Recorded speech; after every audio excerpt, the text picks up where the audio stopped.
nakikita ko naman eh, brother eh. Yan o, puro motorcycle riders. Marami, sir. Ako po yung ito po yung Hindi nga eh. Opo. Kita ko nga. O sige, may isang four-wheel. Pero ano yung mga nakatambak? Sergeant Aquino. Sergeant Aquino.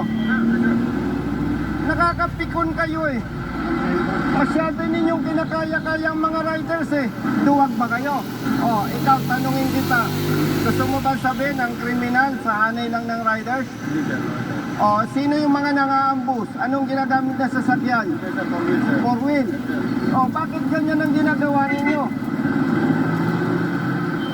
Saan ka? Sa Region 4? Hindi po, Naik? Hindi ko kayo pinagbabawalang manghuli.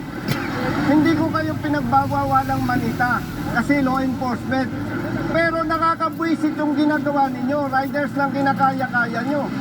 O, nakakabwisit kayo eh. Dahil walang kakayahan ng riders. Maliliit lang. Ikaw, ano?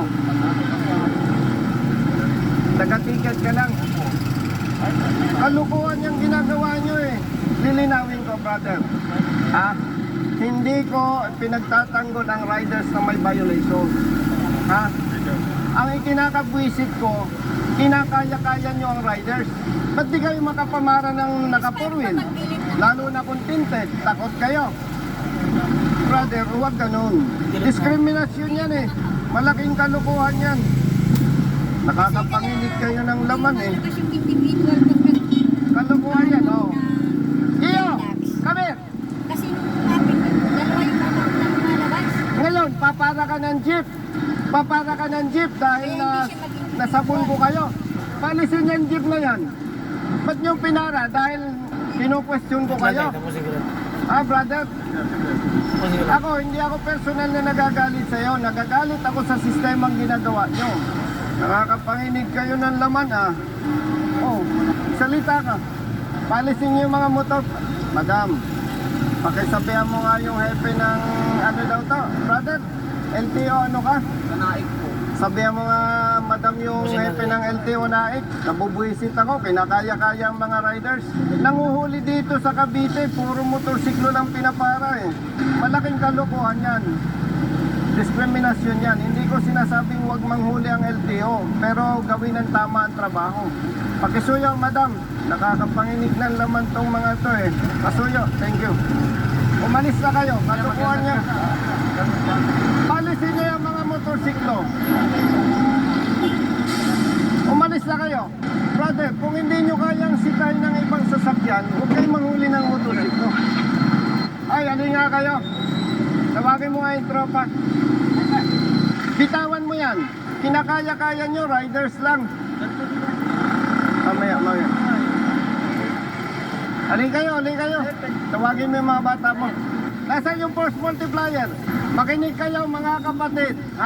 Police personnel and LTO. Force multipliers. Hindi ko kayo pinagbabawalang manghuli. Ang hindi ko gusto sa ginagawa ninyo, motorcycle riders lang ang kinakaya nyo. Kung takot kayo sa naka-4-wheel, huwag na kayong manita, huwag na kayong manghuli. Kasi hindi yan yung tamang pagpapatupad ng batas, dapat patas. Huwag nyo ipahalata sa publiko na takot kayo sa mga naka-4-wheels.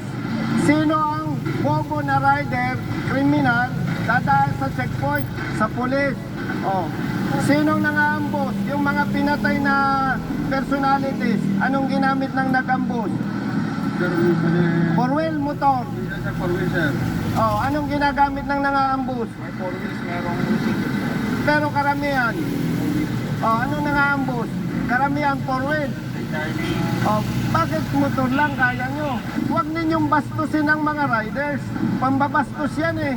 Parang pinapakita natin sa publiko, riders lang ang violators. Paglilinaw hindi ko kayo, brother, pinagpapawalan.